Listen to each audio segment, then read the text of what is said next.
So, hello everyone, and welcome to Tarot for Beginners.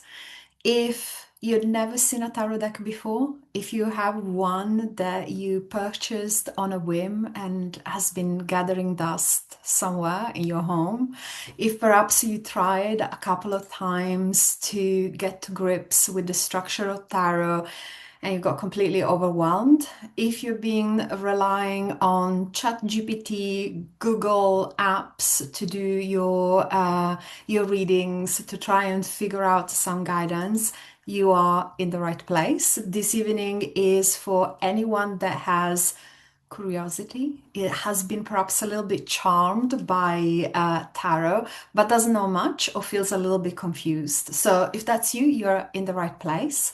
And I'm going to start by introducing myself so that if you don't know me, you get to know a little bit more about me and why I'm so passionate about tarot. And then we are going to learn about the structure of the deck, just the bare minimum, I promise. I'm not going to make it boring or too lengthy. And then I kind of want to do a bet with you. I bet that you know more about tarot than what you think you do. So let's see if I'm right by the end of this workshop. So I'll show you how perhaps you don't know tarot, but tarot knows you, not in a creepy way, but in a the language of the universe is already within you, and there is already a lot that you know about tarot, and I'll just guide you into those parts of your awareness where that knowledge is. We will do not one but two mini readings this evening, so I'm going to guide you through some personal guidance that you will receive, and I'll guide you through the process, but also you will do part of the work yourself. So hopefully by the end of the evening, you will feel like, yes, I've done my first tarot reading for myself. Oh, yes, I've received the sun guidance for myself. And then, if you want to deepen your love affair with tarot, we have some beautiful courses starting in January, so you can join us for those. And of course, you can always get in touch with me. Okay, may I ask everyone to remain muted in the background so that there are no background noises. And with that said, we're going to get started with a few background slides and presentation. But I promise you, it's not going to be it's not going to be in any shape or form boring and heavy. I'll try to make it as entertaining and vibrant as possible for you. Okay. All right, so once again, welcome to Tarot for Beginners. This evening, we're going to explore practical skills and intuitive reading techniques for complete beginners. A really huge welcome from me. I think there is only one thing that is better than finding something that you love and you feel passionate about, and that one thing is sharing that passion with others. So thank you for being with me this evening and allowing me to share my love for tarot. It's a love story that has been almost like 30 years long at this point. So I like to refer to myself as the Tarot Cupid, making you fall in love with a tool that hopefully is going to bring you guidance and excitement and connection and clarity and peace and creativity and all of those beautiful things. If you don't know me, my name is Chirco. I'm a spiritual and energy coach, a healer, and of course, a tarot guide. I have more than 30 years experience with tarot. I started very young, or I'm very ancient and my skincare is very good. One of the two things, or maybe a little bit of both. But when I was a teenager, I came across, and I have a little treat for you here, this deck. And this deck, I don't know, many of you will be able to pick up the writing here at the top, but there is a date here, and it says SET, which stands for September 19 32. This is the first deck that I ever encountered, and it was passed down through generations in my family, but it didn't come with a guidebook, it didn't come with any instructions, but I was just absolutely mesmerized by this beautiful ancient deck that is now almost 100 years old, and there was something about it that just fascinated me, and I had to figure out how to use it and to do something more with it. So that's how my journey started. I still have it. It's a big treasure for me, very, very special. And throughout the year, I had at this point thousands of clients. I read for anyone and everyone from and in all sorts of different places, in on kitchen tables, on airplanes, on the floor, in boardrooms, everywhere, different types of people as well in terms of background. And the tarot always has something to say. I am also the creator of the tarot curriculum at the school and the International School of Intuition and Healing, because I had to structure this into something that can be shared with others. That's my moon in Virgo. And if you have a moon in Virgo, some strong Virgo in your chart, you know what I'm talking about. We need to structure things. And I've been so blessed and I'm so grateful to had hundreds of students at this point going through my courses, all beautiful readers now. And I'm also the founder of the Spiritual Flamingo. That's my healing practice. So that's me. If you're picking up a little bit of an accent, or if you've seen some Italian words on the cards that I just showed you, yes, I am Italian, but I'm based in the UK. So, little summary of who I am if that's your first time here with me.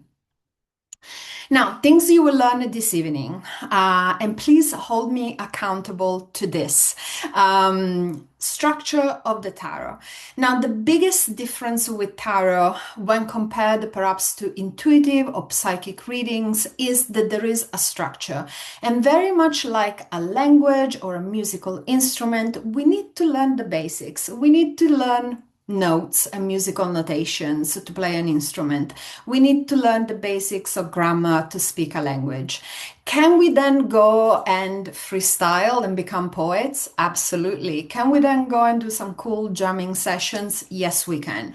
But in order to do that, we need to know the basics. And that's what we're going to start from today. So I'm going to teach you the differences between major and minor arcana, and I will explain what that means in a moment. And then the four suits and the elemental associations. If you ever played with a traditional deck of cards, you're probably familiar with the four different suits. They're actually related. They're kind of cousins. They're somewhat related. So we're going to go into that part of the structure. Again, the bare minimum. There are so many different places where you can learn long list of keywords, and trying to memorize meanings of cards. There are 78 cards in the deck. It's so boring and so difficult and tiring and to memorize keywords. We're not going to do that tonight. We're going to understand the cards and use your own knowledge that you already have to really do the interpretations. And then the second part of what we're going to do practical stuff, because I'm all about the mystical and magical realms of guidance, but we want to learn practical stuff as well, right? So we're going to read tarot, even if you never used the tarot cards before. I have cards for you here. There will be cards on the screen, so don't worry about having your own deck for the session tonight. You will receive a message from the tarot. So we're actually going to do two readings. One is more of a reflection and the other one is a guidance message. So two messages from the tarot. And I really hope that by the end of this evening, you will begin to build your personal connection with the cards. Before we begin, let me just say this. There are no good and there are no bad cards. Okay. And I would like to think you to think about cards as you would think about colors or as you would think about an outfit. There are things that are appropriate and desirable in some circumstances. Let's say you have a formal evening party. You probably would want to wear a beautiful gown or a lovely suit. But if you're going for breakfast with a friend, just grabbing a coffee, you wouldn't want to wear that outfit. There's nothing wrong with that outfit, just is not appropriate for the context. So when you see the cards, even if some of them can be a little bit scary and off-putting, like the devil, for example, or death, as just to mention a couple of the cards that you might encounter. Actually, all of them hold shadow and light. So don't see them in a binary way. See them as either desirable in terms of what is your desired outcome, or maybe a little bit challenging. By the both, each card holds both sides, the light and the shadow. So that's really important to remember, and it kind of works the other way around, because there are some cards that are so lovely, like the Sun or the Ten of Cups, and I'll show you a few cards in a moment if you don't know what I'm referring to, that we can get all optimistic about it, and we might think there is no way that this card is going to mean something negative, but actually, yes, they might. So bear that in mind. There are always nuances with everything. Really, the first thing that if you are one of those people that like to take notes, this is probably one of the first things that you want to take notes of. What's really important with tarot cards is to have a clear intention. Absolutely, you can ask for a general reading, but a general reading very often will turn into general answers and things that feels kind of relevant but also quite top level. If you want specificity, then be clear with your intention. The second thing that I would always encourage you is formulate empowering questions. So rather than saying, will I get the job? Which, if you get a yes, you're still going to be wondering whether the cards got it right. And if you get a no, you're going to feel like, damn, I was really hoping to get that job. That feels like really annoying and disempowering. So rather than asking questions like, will I get the job? A much better question to ask is, what can I do to maximize my chances to secure this job opportunity? You see how we're taking back power and agency within our energy rather than giving it away to destiny, fate, the universe. We go back into the driving seat.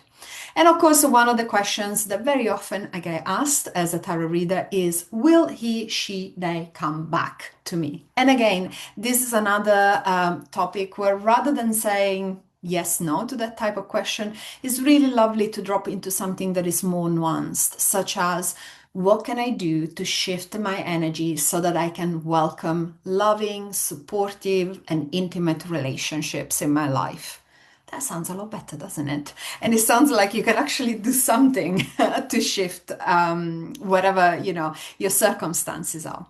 And finally, context. Context is queen in tarot, because a card can mean something when we're asking a question about a job opportunity, and something completely different when we're asking a question about our spiritual development. So it's really important to have these three aspects: a very clear intention, an empowering question, and reminding ourselves of the context. How many times perhaps you got a reading, maybe it was online, maybe it was a quick reading somewhere, and you got a very generic answer and you thought, yeah, sure, I see that might resonate with me, but it's not relevant for the question that I asked. It's almost like someone asking you, what's your favorite city? And you replying, blue. They just don't match, do they? So context is queen when it comes to tarot. So all of this will hopefully result in aligned, relevant, and powerful guidance. We want this guidance to be relevant, because it's no use to us to get lovely, fluffy, take some time to rest, take some time to meditate. You should ground more type of guidance. Those things are such beige type of messages that we might receive. We can do better. So hopefully we will do better this evening as well. Okay. So this is a little bit of an introduction of where we are in terms of setting some energetic intentions for us and for your reading journey.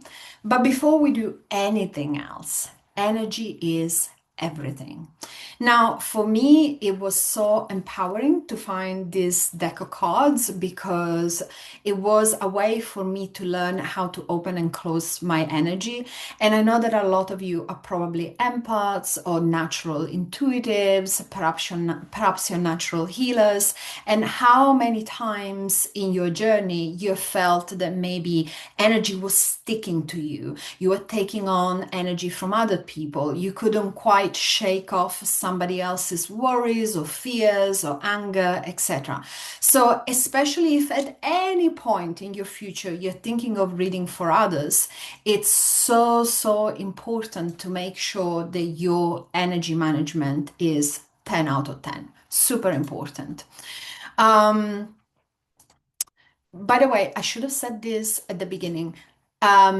I'll take all your questions at the end. So please, if you have any questions, I will be so happy to answer them, but we'll do that at the end. So in terms of energy management, quite a few of you, I can see your lovely faces, have done perhaps a psychic development or mediumship or even a healing course at the school. So you will know what I'm talking about. But for those of you who are absolutely new, let me just talk you through very briefly 3 basic steps of energy management. And then before we drop into the rest of the evening, we're going to do a lovely, short, but very intentional healing meditation that gets our energy set up for the rest of the evening. So, energy management has 4 steps.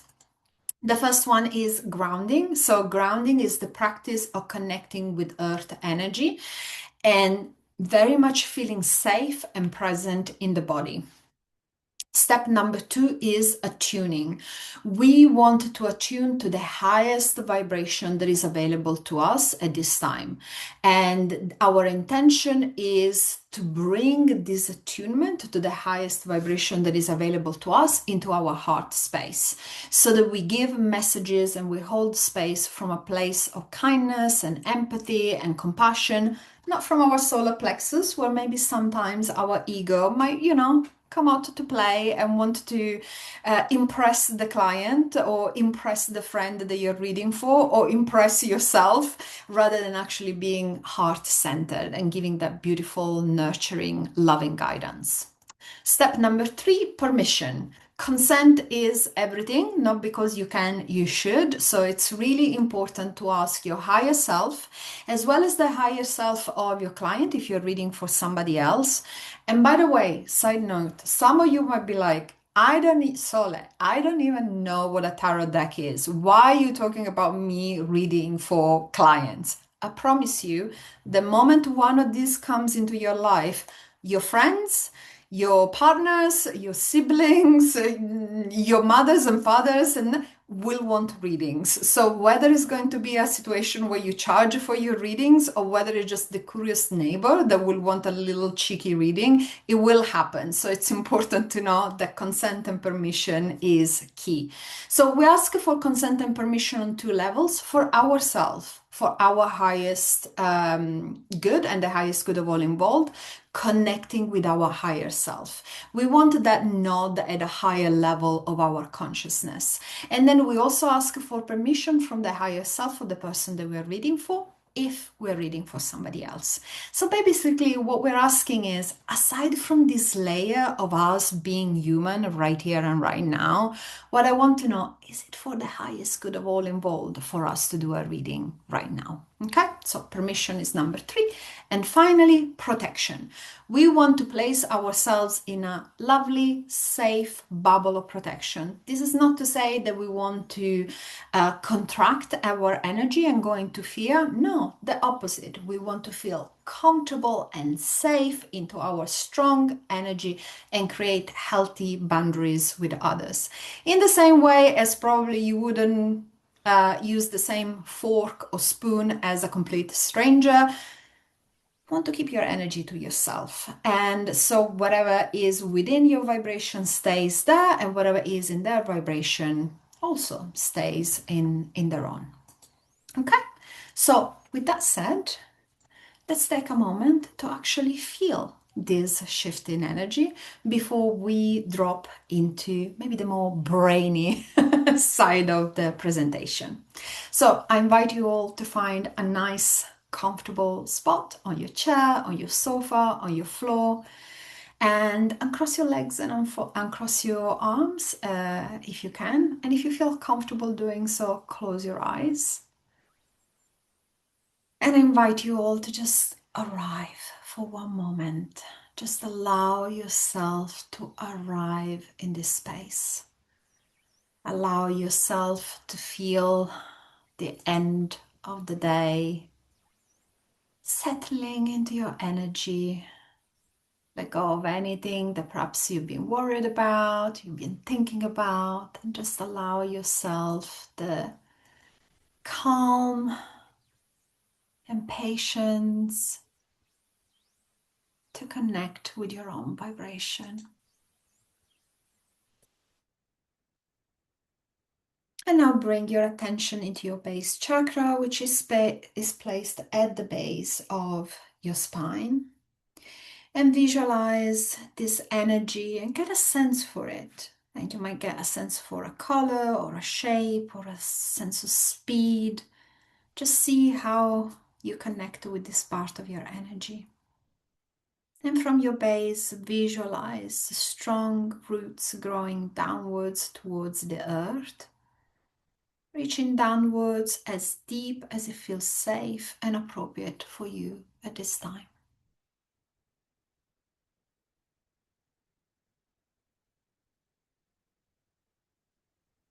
And feel that beautiful grounding energy connecting with your roots, reaching upwards from the center of the earth. And feel grounding energy like a gentle but steady wave flowing into your roots, all the way up into your feet and legs and hips and your base. And feel that gentle but steady pull of gravity, of grounding energy. Perhaps you might feel a little bit heavier, a little bit more present in your body.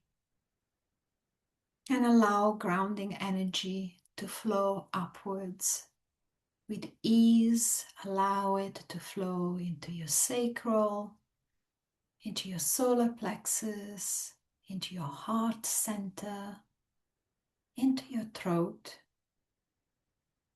into your brow, and all the way up into your crown. And really feel this gentle but steady grounding energy supporting you, healing you, making you feel safe and stable in your own body, in your own vibration. And notice if there is any part in your energy that perhaps needs a little boost, a little top up of grounding energy, and allow that to flow into your system as needed.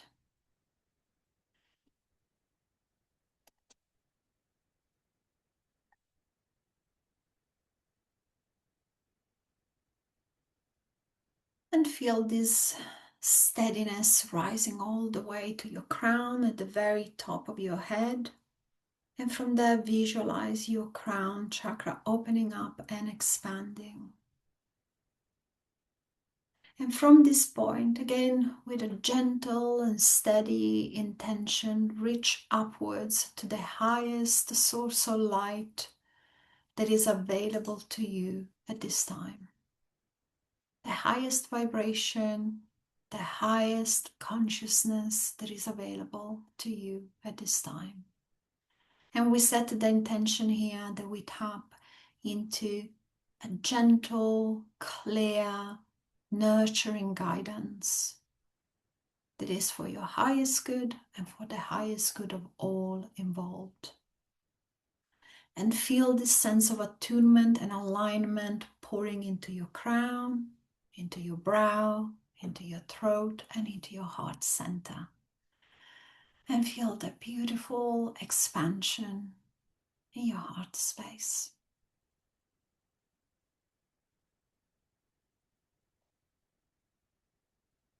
And once we are in this beautiful, expanded space, set the intention to connect with your higher self. And if you've never done this before, that's absolutely fine. Just set the intention and know that that connection is there for you. And connecting with your higher self, ask for permission to carry out a reading this evening for yourself, for your highest good. And ask also to receive once again nurturing and empowering and kind guidance that is helpful and relevant for you at this time.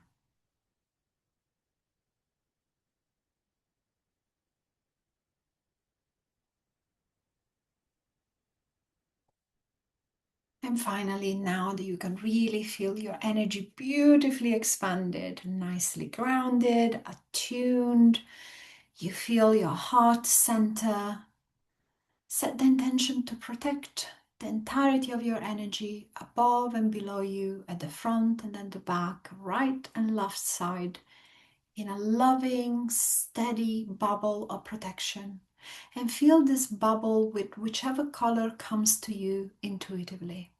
This bubble keeps the entirety of your energy, not just your physical body, nice and safe, so that you have the freedom to be creative and explore and learn why you feel safe within your own vibration.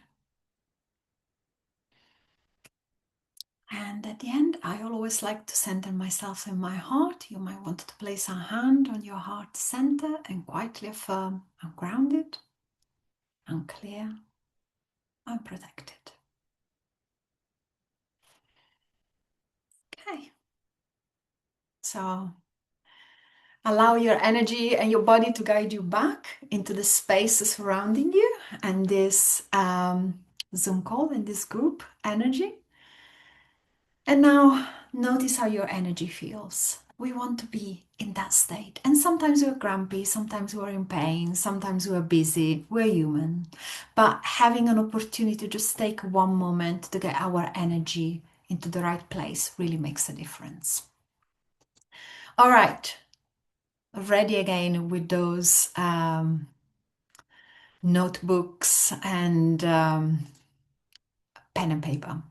Tarot structure. Let's start with a little bit of the ABC of tarot. Okay, so tarot, and I'm going to use something that looks like almost clown shoes. I call them my comically big tarot cards. These are my teaching cards. I mean, they're as big as my head, basically. This is the size of my hand, and this is the size of my head. I like using these big cards, not really for readings, but for teaching. So hopefully you can see the images really well. So there are 78 cards in most tarot decks. We're going to talk about the standard, and then there will be maybe some more modern and creative and like indie creators and deck that might add a few extra cards, but we're going to the standard bread and butter for this evening. 78 cards, 22 major arcana and 56 minor arcana. Now let me show you a few cards, and let's start with the major arcana. So the major arcana, or majors or trump cards, are numbered 0 to 21. And they are also referred to as the Fool's Journey. As you can see, these are beautifully intricate and cards full of symbology. interesting colors and shapes, loads of different references to numerology, Kabbalah, astrology, all sorts of different arts. But for now, we don't need to worry too much about those details. What you need to know is that major arcana is about big stuff, is about big life lessons, major change, big archetypes influencing the human journey. For this reason, because they're quite big, they tend to have long-term influence. And they tend to require or demand from us major mindset shifts. Okay. See, here's one of those that I always say. I know that it looks ugly, but promise you, it's not a bad card. There are no bad or good cards. Okay. So these are the majors. And one easy way to recognize the majors is that very often they will have a Roman number at the top, the picture in the middle, of course, and then the name of the card at the bottom. For example, the sun in this case, okay? And they will be numbered 0 to 21. So these are your major arcana.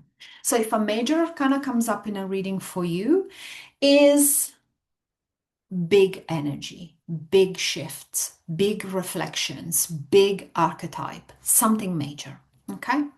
Then we have 56 minor arcana, also called minors or pips, exactly the same thing. So if you heard any of those terms, it's the same thing. They're divided in 4 suits, very much like playing cards, and the suits are pentacles, cups, wands, and swords. I'm going to show you, rather than all 56 cards, I'm going to show you just the aces because they really show the element very, very clearly. So, pentacles, cups, wands, and swords. Okay? Each suit, so each of these 4 suits has 14 cards. And these 14 cards are divided in cards that go from the ace into the 10, so-called the numbered cards, not very imaginative as a name there, and 4 court cards, which I'll show you in a moment. So these are your numbered cards. I'm just showing you as an example the ones, okay? And they go all the way to 8, 9, and 10. And then we have a 10 that is trying to run away and do its own thing. And then we have the 4 court cards. Again, if you've been playing cards in the past, if you've seen like cards that you would use for poker, blackjack, anything like that, you're probably familiar with the court cards. The difference with tarot is we have 4 court cards: a page, a knight, a queen, and a king. Now, again, this is the standard structure. It is very hierarchical, and unfortunately, very often the tarot, the traditional tarot language and structure can be quite binary and patriarchal. It can be a little bit old-fashioned, and you might have noticed already there isn't a huge amount of diversity in terms of ethnicities and skin tones. We're using this deck, which is called the Rider-Waite-Smith, because it's a bit of a standard and it's something that very easily you can find information about online, you can find resources. So I like to use it as a reference point because it's kind of the little black dress of tarot, but it's by no means the most modern deck or the most inclusive deck. So the reason why I'm saying this is because those 4 court cards, the page, the knight, the queen, and the king, very often in more modern decks, they're going to be called something else. So if you have purchased a deck that is a little bit more creative, if you've seen something online and you're like, there is no queen here, what's going on? It's probably because the creator decided to do something a little bit more modern or a fresh take on that structure. Nevertheless, again, we're going to do the ABC for tonight. This is the standard structure. And this structure, exactly in the same way, is repeated in the four suits. Now, minor arcana, which means smaller things. These cards, the minors, are typically connected with everyday issues or concerns. In this sense, they tend to have more short-term influence. Or if they have longer term influence, it might be the type of thing that makes you go, I should have had this figured out by now, but I don't know why I haven't. So something that is a smaller size energy. They typically provide a quick actionable advice, so they can be great guidance for day to day. And they really encourage us in tweaking our point of view versus the big mindset shift that the majors require from us. Okay. And one way, if you can't tell right at this point, I'm a very visual person. And I also like a metaphor and an analogy. So here is another one for you. Major arcana, I always think about it as driving through a really big city, whether it is New York, whether it is London, whether it is Milan. Imagine driving through a big city from north to south or from east to west. It's going to take an age. There's going to be loads of restrictions, loads of queues. It's going to take us a very long amount of time. That's the energy of the major arcana. It's a big deal to travel through the energy of a major arcana. Minor arcana is a smaller town. It's maybe in some cases even a village. Very quickly we can drive through that smaller energy. That's not to say that sometimes there are not some bumps on the road and or it's a quite an unpleasant drive, but it typically is a shorter term influence. Okay? So this is for our structure. Now, we have introduced already the suits. And this is where I go back to my promise that I made to you at the beginning of the evening to show you that you actually know a lot more about tarot than what you think you do. So we're going to start with the suits, and there is one easy, effective, magical way of understanding the suits. Each of the four suits is connected to an element. So earth, water, fire, and air, which I'm sure you know about those four elements because you live in the world. So you have encountered these elements in your day-to-day life. So in a moment, I'm going to encourage you to think about these elements, not just from a spiritual perspective, but really thinking about the practical qualities of these elements. So let's get started with perhaps the steadiest and slower of our energies, pentacles. Okay, so pentacles are associated with earth.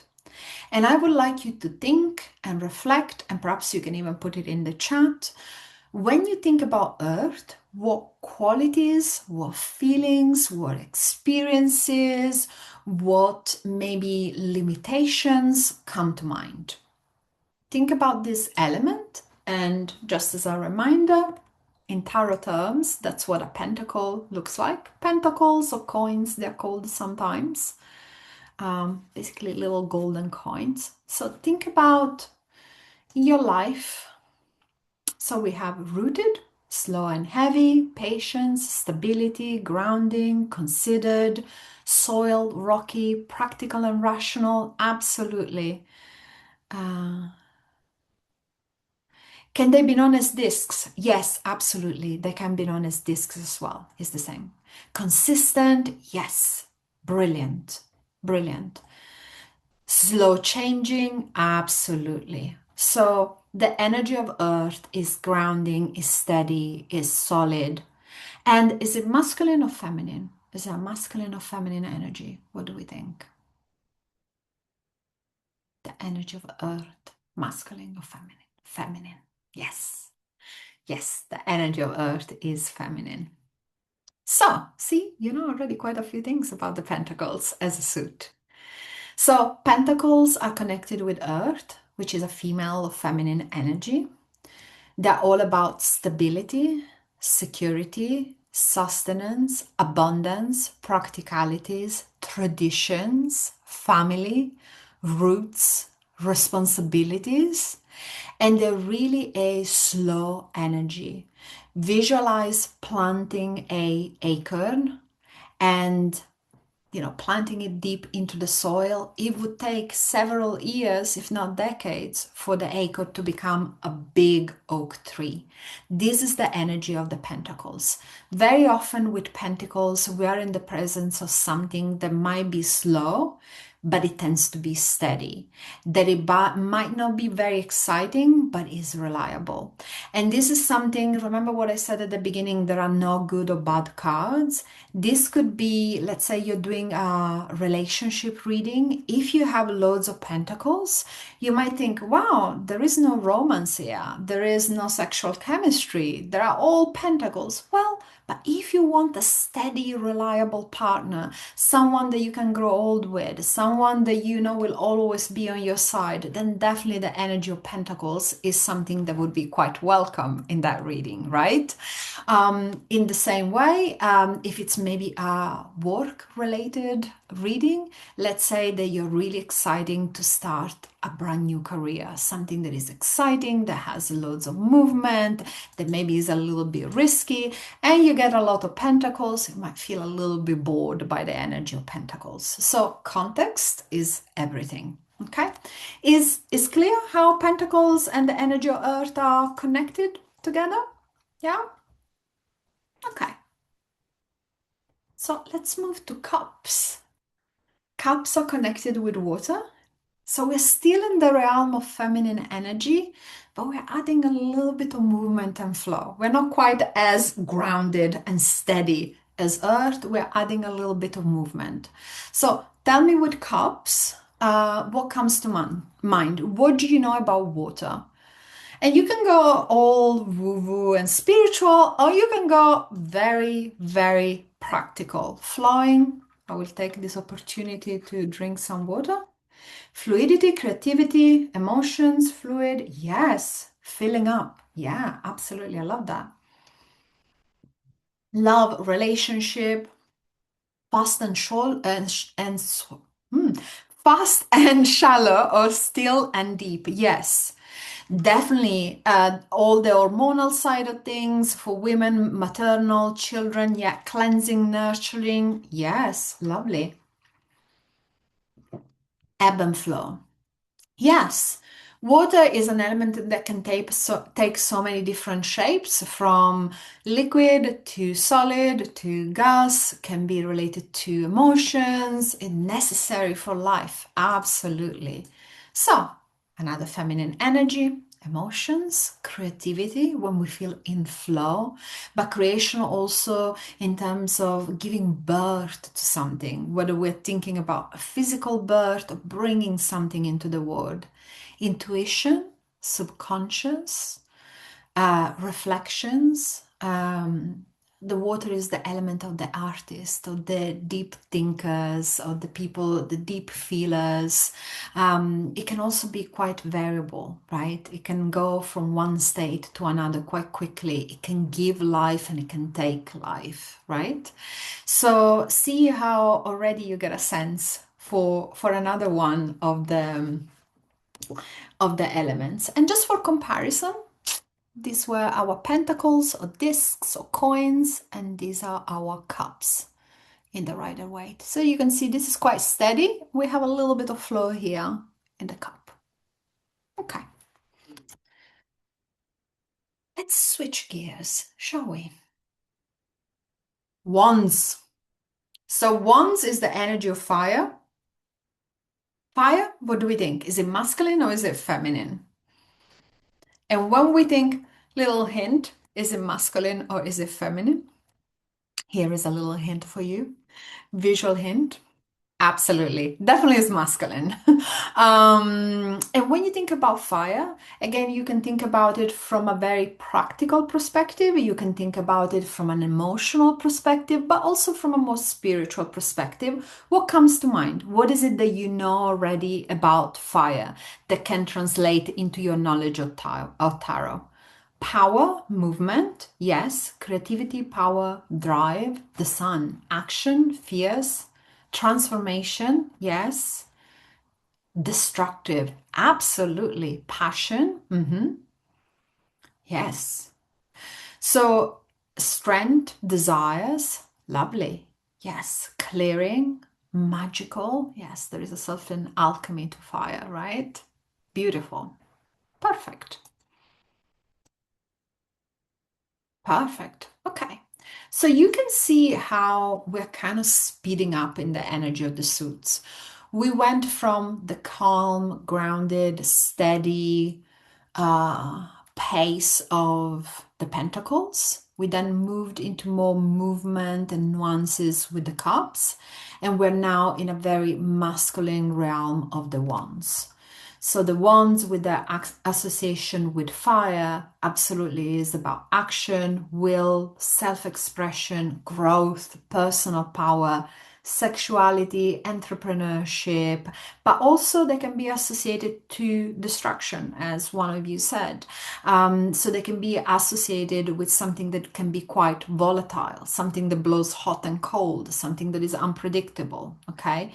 So again, remember, no good cards, no bad cards. If you're looking for a steady relationship, if you're looking for a job that pays the bills, that has no surprises, and you receive a ton of wands, you might feel a little bit too much excitement here. What I'm looking for is nice, easy, and steady. I wish I had more pentacles in my reading. But if, let's say, you are an artist who has been feeling stuck for some time and you're really craving, that kick that lets you start a new book or a new series of painting or composing a new song or a piece of music, you get loads of ones that you might feel fired up.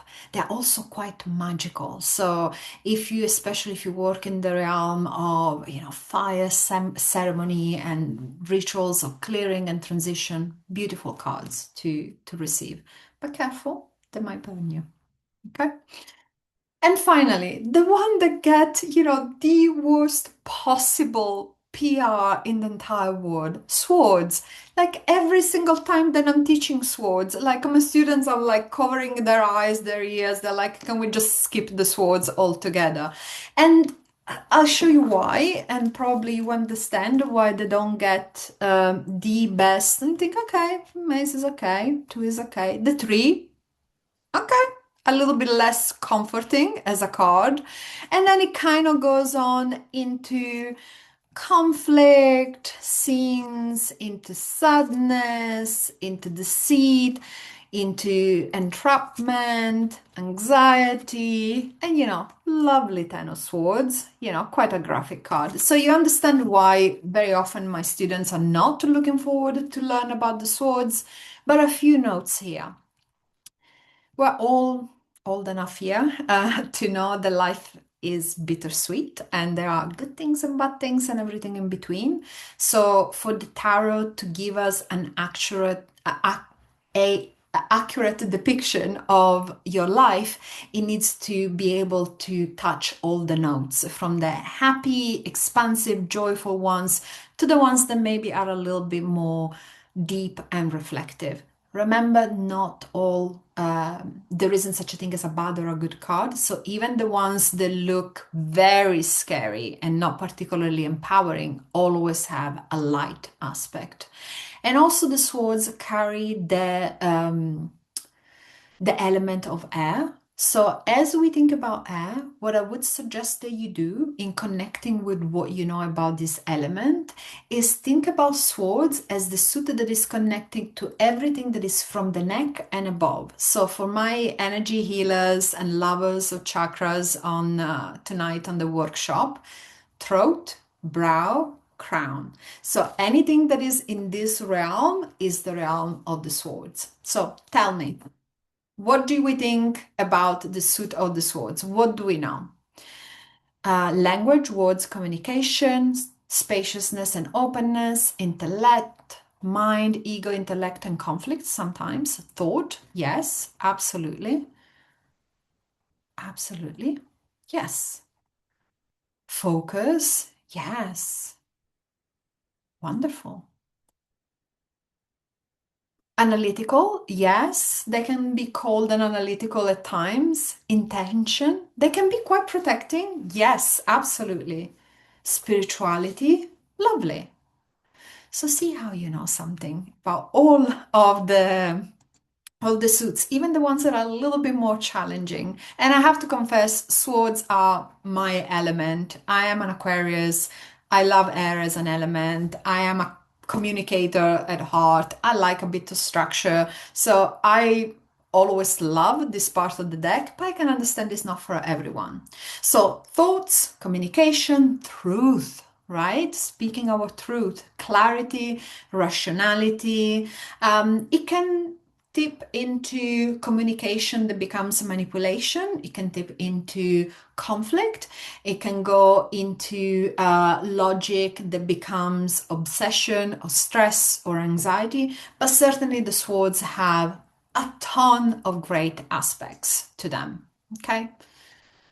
All right. So, do we feel well learned, or we have reminded ourselves of something that we knew already about the four elements and the four suits? Just as a recap, pentacles for earth, cups for water, of course, that's the easy one to remember, and wands for fire, and swords for air, going from the slowest into the fastest energy. Now, here is a visual representation of what that energy looks like in the deck. I showed you the aces, which kind of hopefully gave you a bit of an idea of how the cards look like. But if we take the twos, so the two across the four suits, twos typically are about duality, choice, union, a balancing act. And you will see that, for example, here with the first one, the pentacles, it might be quite a practical sense of balancing. It might be balancing things like picking up the kids, doing the school run, but also doing the food shopping, but also getting into work on time. It might be about balancing your finances. So the two and balancing here is about practical things. The two in the cups, quite clearly, this is a lovely couple, so it's about partnership. The two in the wands, remember the wands have this fiery energy to them. They are about discovery and passion and entrepreneurship. So perhaps the two here is more about the choice, what's opening up in front of us. Where could we go? And you see here the gentleman has the entire world in the palm of his hand. And here for the two of swords, this is more about finding protection and balance within ourselves, is almost like shielding our heart, feeling like we need to go inwards and reflecting on balance and needs that we have within ourselves. So you see how, although the structure of each suit is exactly the same, from ace to 10, and then the four court cards, then each element almost adds a different flavor. And it becomes very clear, I hope, when we go from our slow, steady, reliable, not very exciting perhaps, Knight of Pentacles to our Knight of Pentacles into our Knight of Cups, that becomes a little bit more charming, perhaps a little bit more appealing to us, to the really fiery Knight of Wands that is ready to I don't know, jump into battle, perhaps, to the Knight of Swords. I mean, blink and you miss him, right? So you can see how in this slide we can really appreciate the different elements as they happen. They get embodied by the different cards. Okay? All right. With all of this under our belt, I feel like we have some knowledge that we should put into practice at this point. So let's read. Now, Remember when I talked about this deck that I found when I was around 12 or 13 and there was no companion book. There was no internet at that point. I grew up in Sicily. Holistic libraries and bookshops were not a thing, so I had to figure it out myself. And although it was a family heirloom, no one in my family could actually read tarot. So I had to figure it out myself. And this is how I did it, and it's still a method that works so well. So this is how you get started. You focus your intention on today. So we're now, if you're live here or if you're watching the recording at the end of the day, that's where you want to be. You want to be at the end of the day. And you reflect on how you felt throughout the day. And as I read through these points, I invite you to do that within your energy. So, how did you feel today? Think about the people that you spend time with, the actions and tasks that you have completed, your emotions, your thoughts, how you felt in your body. Did anything meaningful happen, or was it a bit of a quiet, normal day? Perhaps think about the places where you've been. So just reflect on that and take a moment to note it down or just bring it into your awareness. Okay. And this is an exercise that you can repeat every day, and it's super helpful to get to know the cards, but we're going to do it together for today. And now draw a card to represent your day. You don't need to have a deck. I've done this for you. If you want to do this exercise more times for days to come, you might need to get yourself a deck. But for now, don't worry, it's all prepared, and I'll show you how we pick a card in a second. So the card that we're going to pick is a card, it's a daily card that represents the energy of the day that you just had. So what we're doing is we're not jumping into predictions of any sort.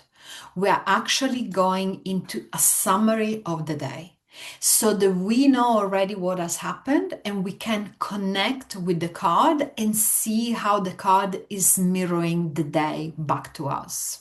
Okay, and we're going to familiarize ourselves with the card in a moment and see what comes up or what resonates for us. And then my suggestion is always to keep a tarot journal. And I just realized the numbering is a little bit off here. Apologies. Okay, so remind yourself of our grounding. See if you need a little adjustment there. Remind yourself of your attunement and connection. Again, see if you need to push it up a little bit to make sure that you're nice and aligned. And then I'm going to ask you to hold the energy of your day, your awareness, and pick one card that is attuned to the energy of your day.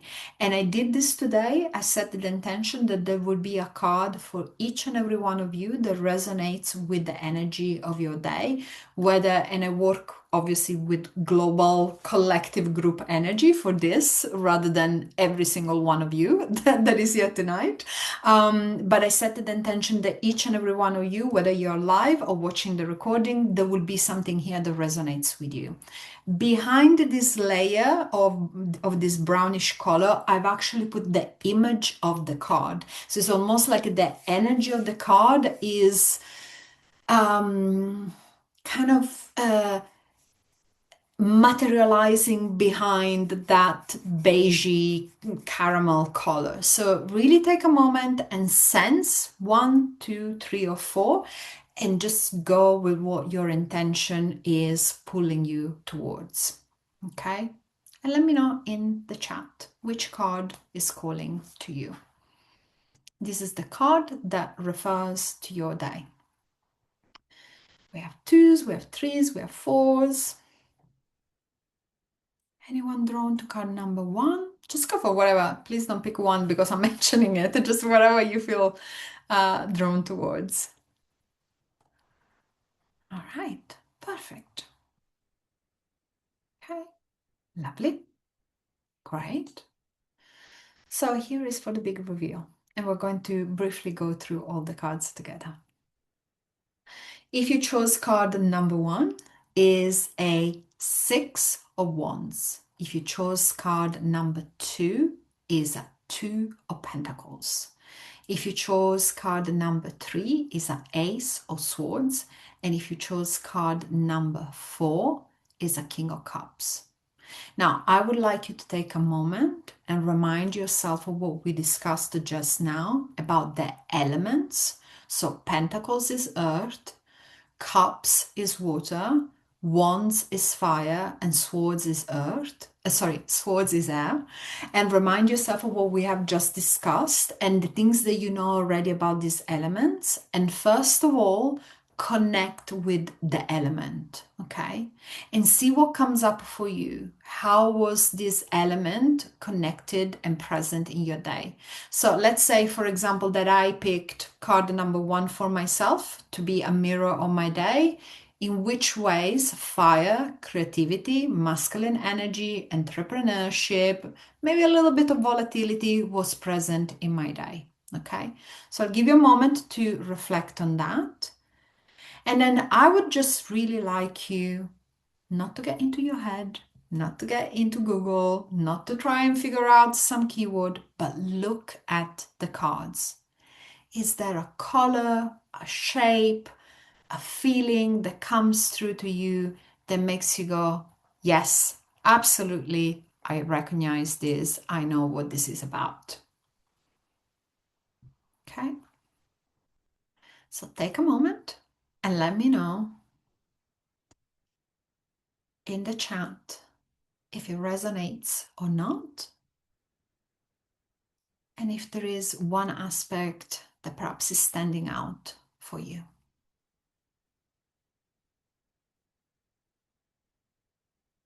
And I'll give you a couple of prompts that might help you. It's always helpful to look at the cards in very practical ways. So when we see the Six of Wands, we think immediately, especially us spiritual people, we like a little bit of drama, don't we? And so we think about perhaps you're at the end of a journey, you're riding a horse towards a victory, you're being celebrated, but maybe someone went for a horse riding lesson. So I encourage you, when you look at the cards, to very much look at them on a physical, emotional, mental, and spiritual level, okay? And think about stuff that might be quite obvious. Number 2, card number 2 is a Two of Pentacles.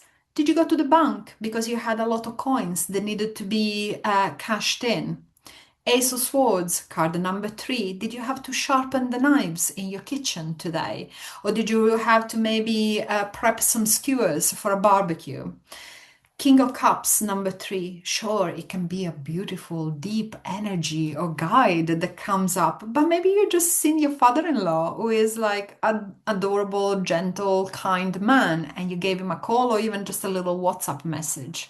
So look at the cards on all those levels. Okay, let's see what you're noticing. Using with Ace of Swords to use my strength and willpower to think before I act. A bit of an unbalanced day, yes.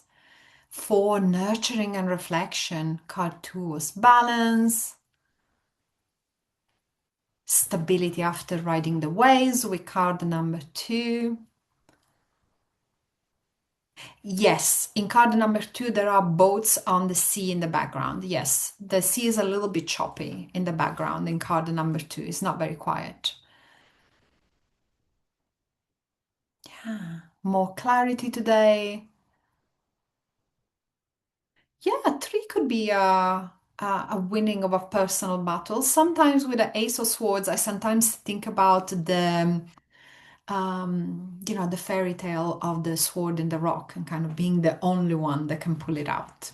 Yeah, perfect. So well done. You have already reflected on your day. You're already picked up on some of the elements.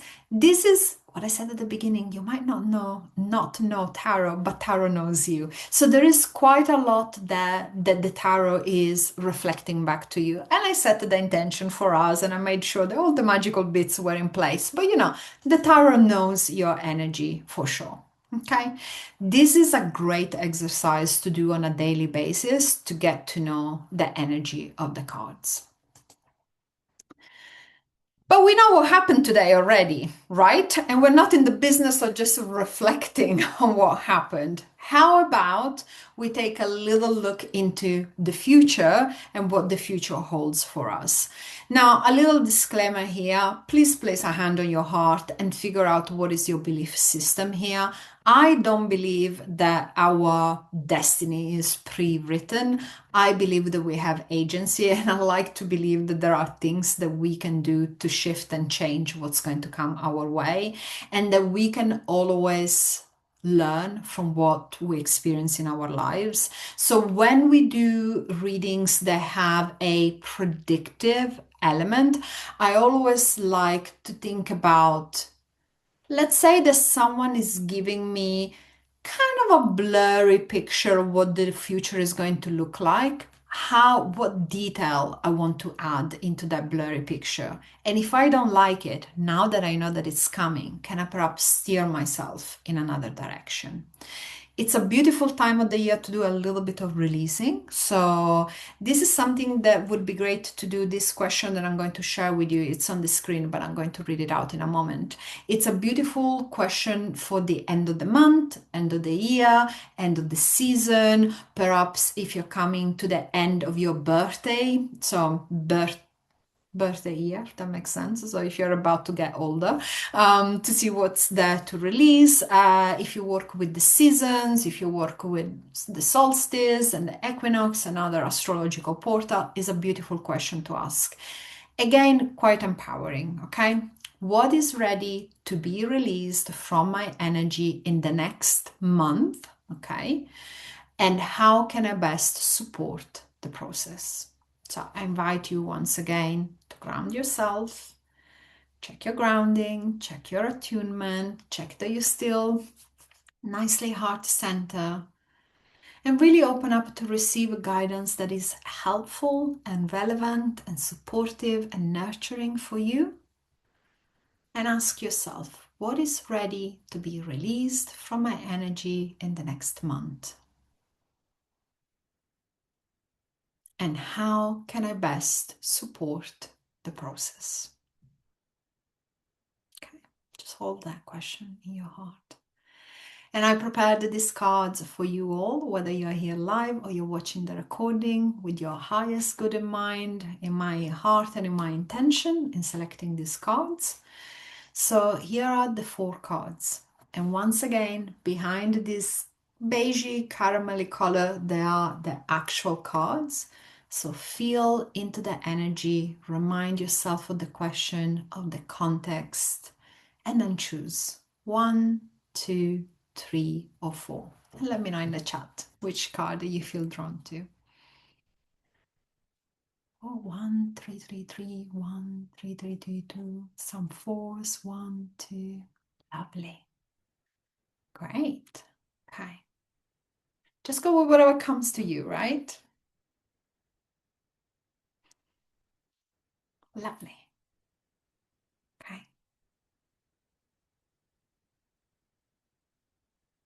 Beautiful.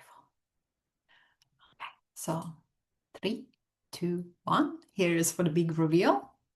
These are your cards. And we're going to go through this together.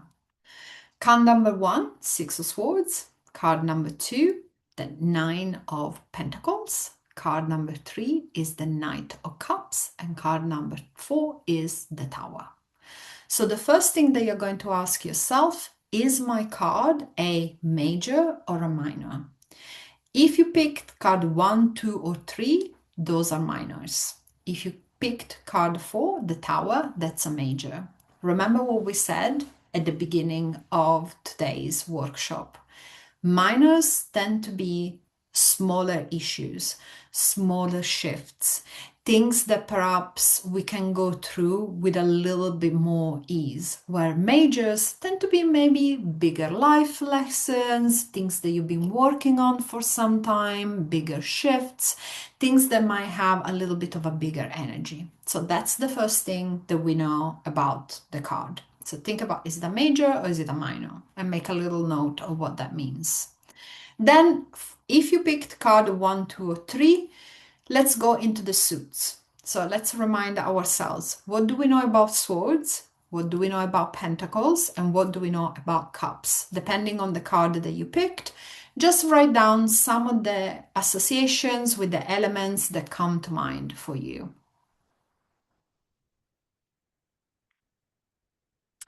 And then for any of these four cards, I will really encourage you to look at these beautiful images that have so much detail and get a sense for the energy that is present. Like, is there just one person or are there multiple people? Is it day or is it night? What's the weather like? Is it sunny? Is it raining? Does it feel like there is a lot of action, or does it feel like it's quite calm and grounded and subdued?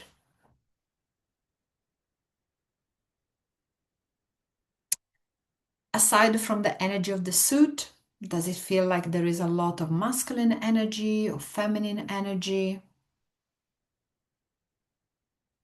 And then look at details like tools and animals and symbols. Is there anything that stands up to you? Like a little detail that it's kind of drawing your attention in. And see if you can pull together even a really simple kind of one line. And just as a reminder, this is the question: what is ready to be released from my energy in the next month? And how can I best support the process? Okay?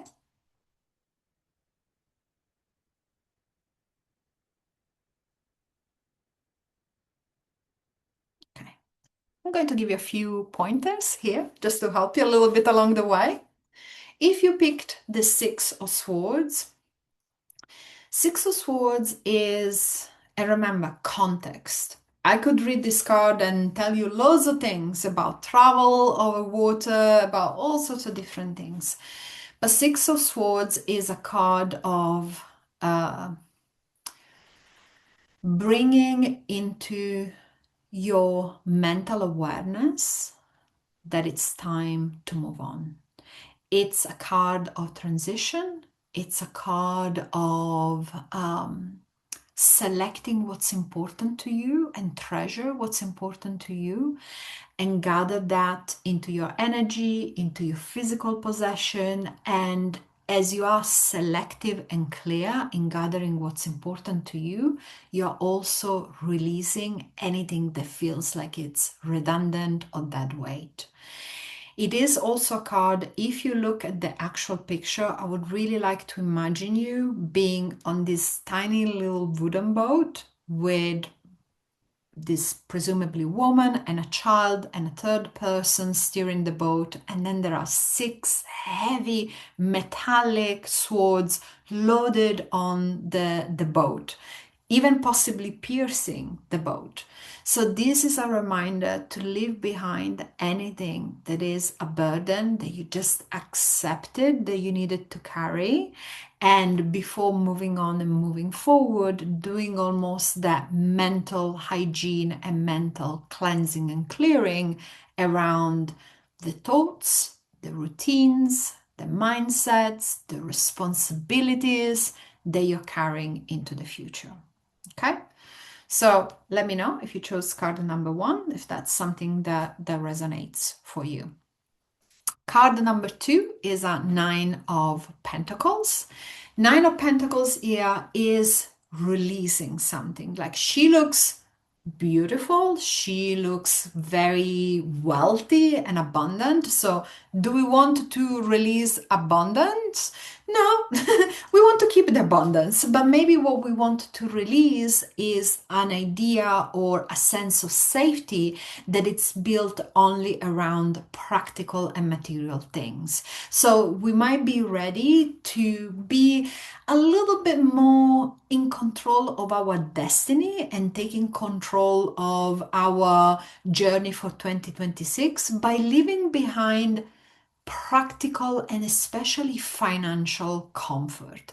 So if there is anything that you say, but I have this subscription to this thing, and then I go to the gym, and then I like to buy myself a little smoothie on my way to work, and then I like to do this.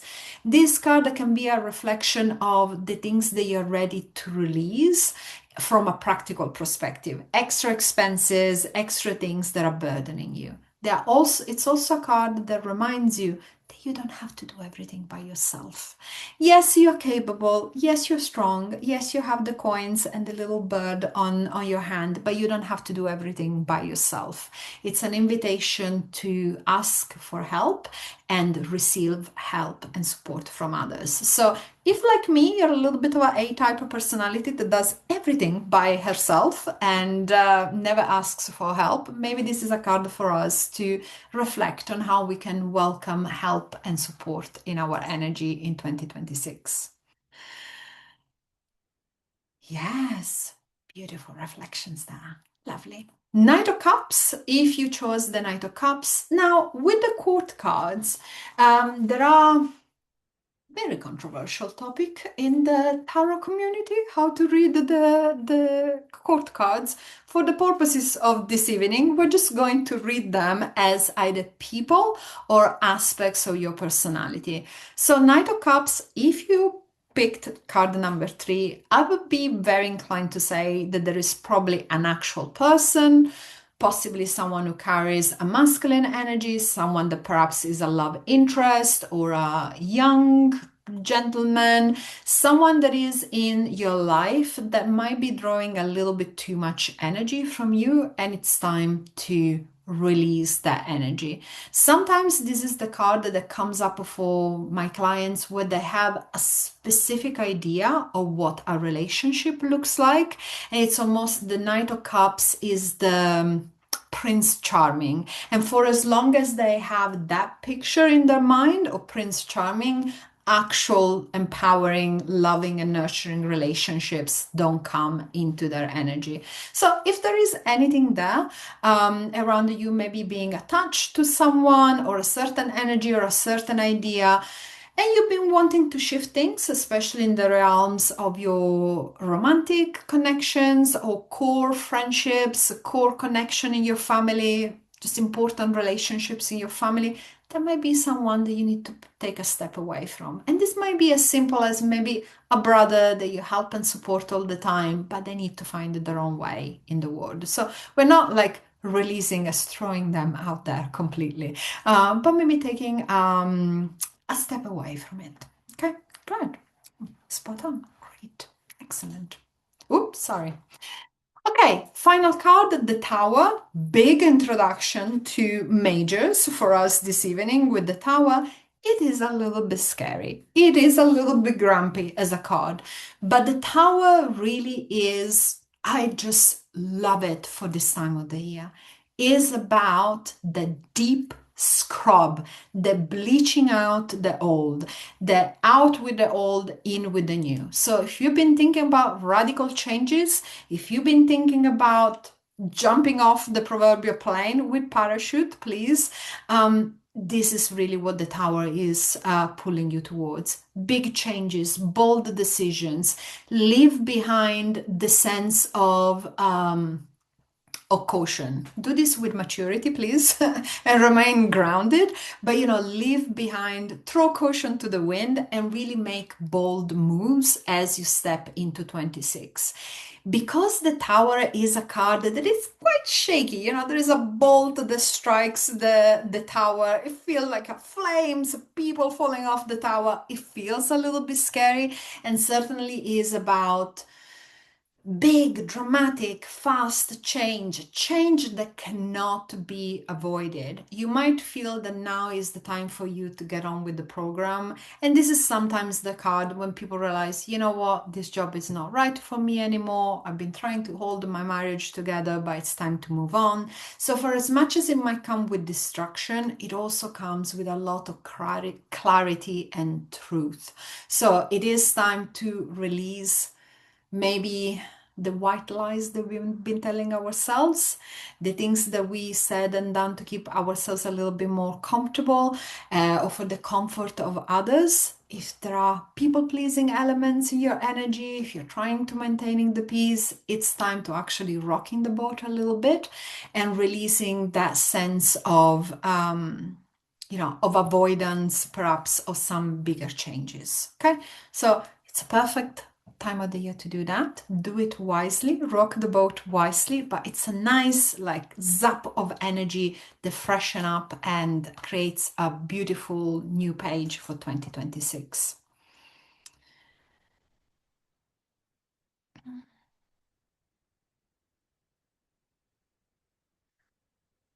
Okay, so some of you had like straight connection with the cards. Some of you perhaps took it into some slightly different aspects. That's excellent. Please take a screenshot if you would like of these cards so that you can journal of them and meditate, go deeper. And what I suggest is go back to the cards in around a month time and see what maybe messages were there for you to see, but perhaps you were not ready to see them, and give yourself time to reflect on them a little bit more once you have actually experienced the energy, and see what you can learn. Something that I have mentioned and I want to leave to you as a screenshot type of moment, if you would like, is the binary decoding method, which is something that I created and I kind of snuck through as we were looking into the cards. I asked you to look at different opposites, right? I asked you, is there an individual? Is there a group in the card? Is it day? Is it night? Is there loads of people? Is there a landscape? Is it indoors? Is it outdoors? When there are so many different elements in the cards and the symbology is so rich, and especially at the beginning when we're quite new to the cards, it can be quite overwhelming. It's like everything happening all at the same time. So having a list of opposite attributes, they're not quite opposite, the mountain is not the opposite of the sea, but you know what I mean, of different attributes can really help you break down the cards. So this is something you can use my list, you can add to this list, and you can really use it to break down the cards in different aspects. Is it happy? Is it sad? Is it sunny? Is it cloudy? What am I noticing? Are there any tools, any symbols, any animals? And it really helps you understanding the cards and the different layers of the cards a lot better. When I say big and small, I'm referring to how much space in the card the main character takes. So for example, here with the Fool, it's taking up the entire card. Okay. Now, you can use that as a simple tool just to go through the cards, or you can go a little bit more structure if you would like to, and kind of repeat the same process that we're done when I unveiled the last 4 cards. So ask yourself, is the card a major arcana? What do we know about majors? Big stuff. So go directly into the list of opposite attributes. If not, which suit is it? And then figure out whether it's pentacles, cups, wands, or swords, and add information on that elemental connection as you know it already. See if it's a number card or a court card. If it's a court card, my suggestion to you is treat that as a person in your life or an aspect of your personality. And then you can go to the list of opposites. So you can really go and break down the card.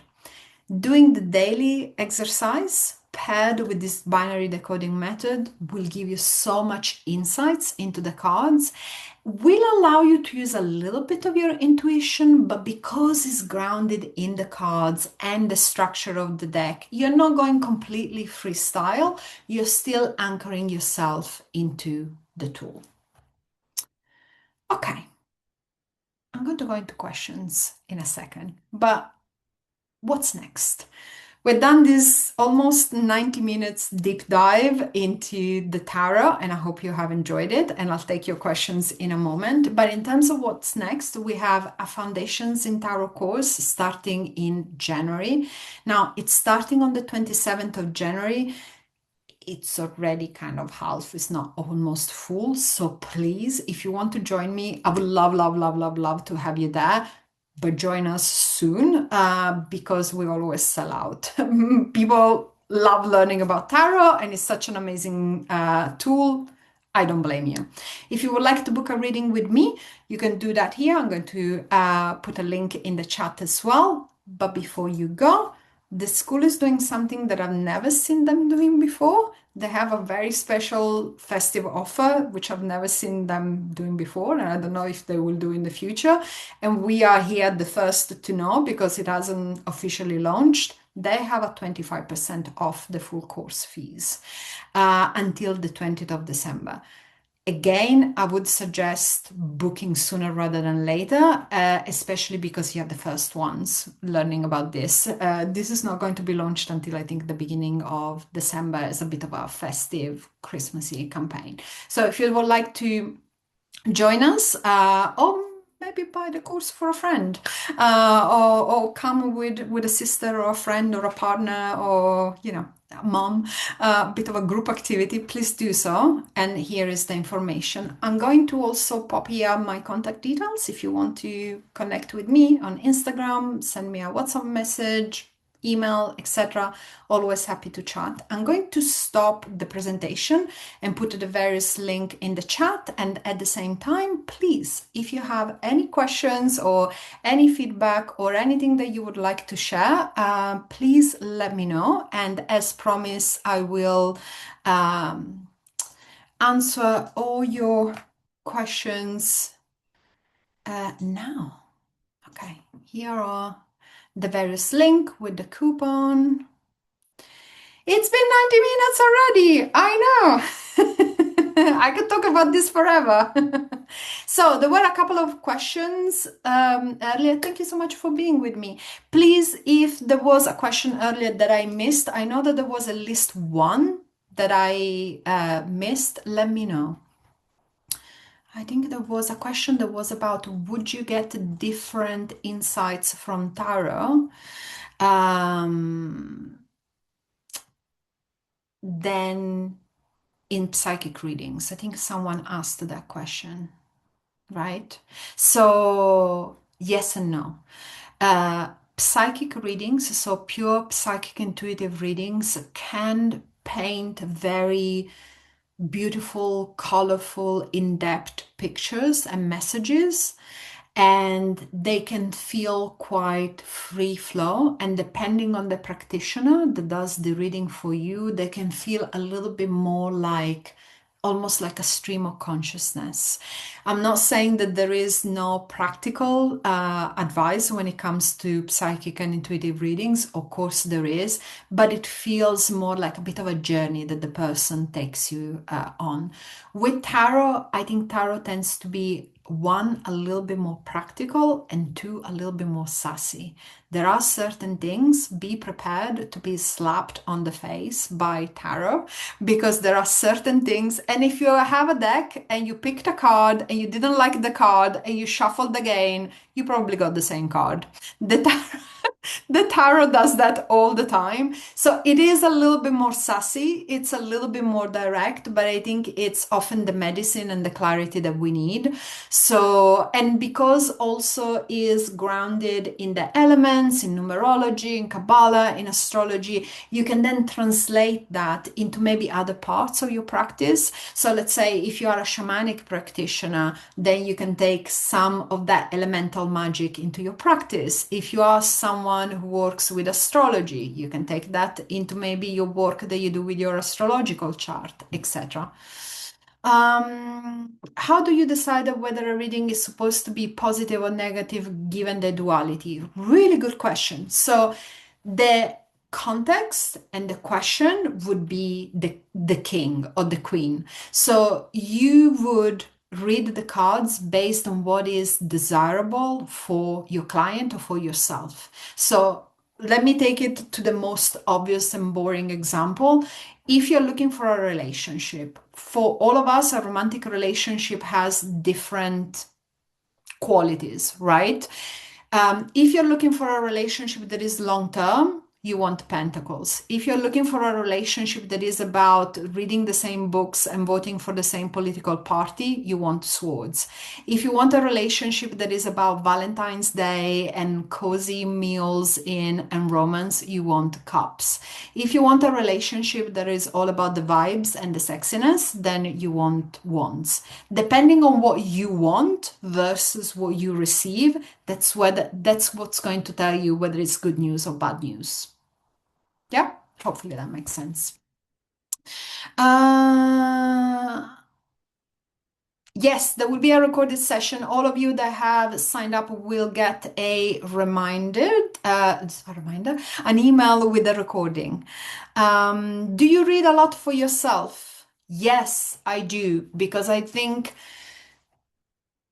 I've read for hundreds of people, and I cannot tell you how much of a honor it is to get the privilege to access someone's energy, especially because people come to you with less knowledge than what you will have about them. So they're coming to you and they're saying, hey, I have this blind spot. I'm opening up something that I don't even know what it is. Will you please read this for me?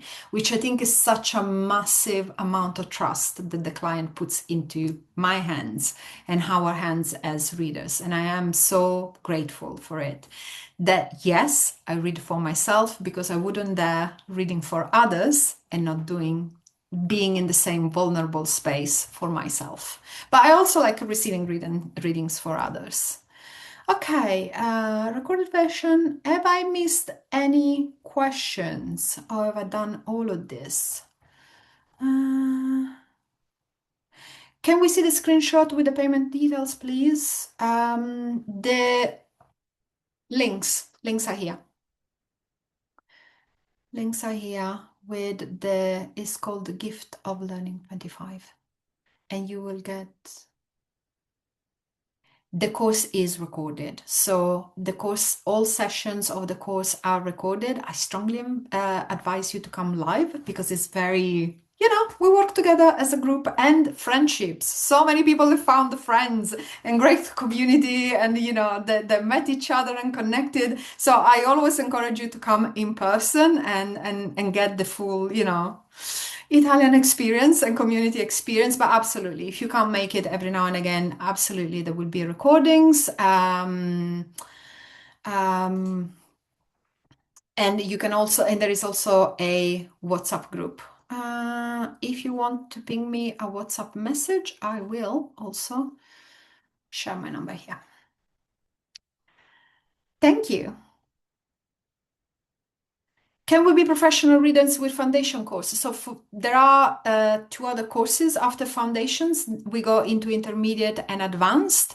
The foundations course is accredited. So you get accredited at all levels. You get accredited at foundations, you get accredited at intermediate and advanced. I would suggest that in order to be a professional reader, probably you want to go up to intermediate at least to have a little bit of nuance if you want to go as professional. It depends on what other tools you have in your toolbox.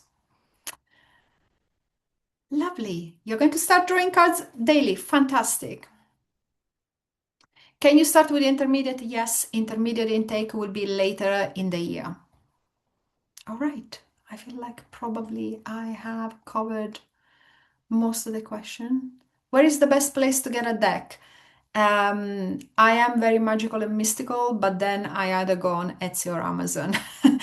Support a local business. If there is a local holistic bookshop that you like, definitely do that. But otherwise, anything that is like the obvious places where you would buy books is a good place. And I don't believe into the deck needs to be gifted to you. You need to find it under a rock on a full moon. Just, it's 2025. We're 2025 witches. And yes, is the Rider-Waite Smith that you need to buy for the foundation course. Yes. Any other questions that I've missed? Any other questions that you might have? Please feel free to get in touch. We're done for tonight. Thank you so much for sharing this space with me. It's been an absolute pleasure. I hope my love and passion for tarot has rubbed off you. Have an amazing rest of your evening and rest of your year. If I don't see you before then, take care, everyone. Lots of love. And with that, set the intention that you disconnect from everyone in this energetic container. Bring your energy back in, disconnect from this group container so you're safe and sound in your own bubble. Okay? Bye, everyone. Take care.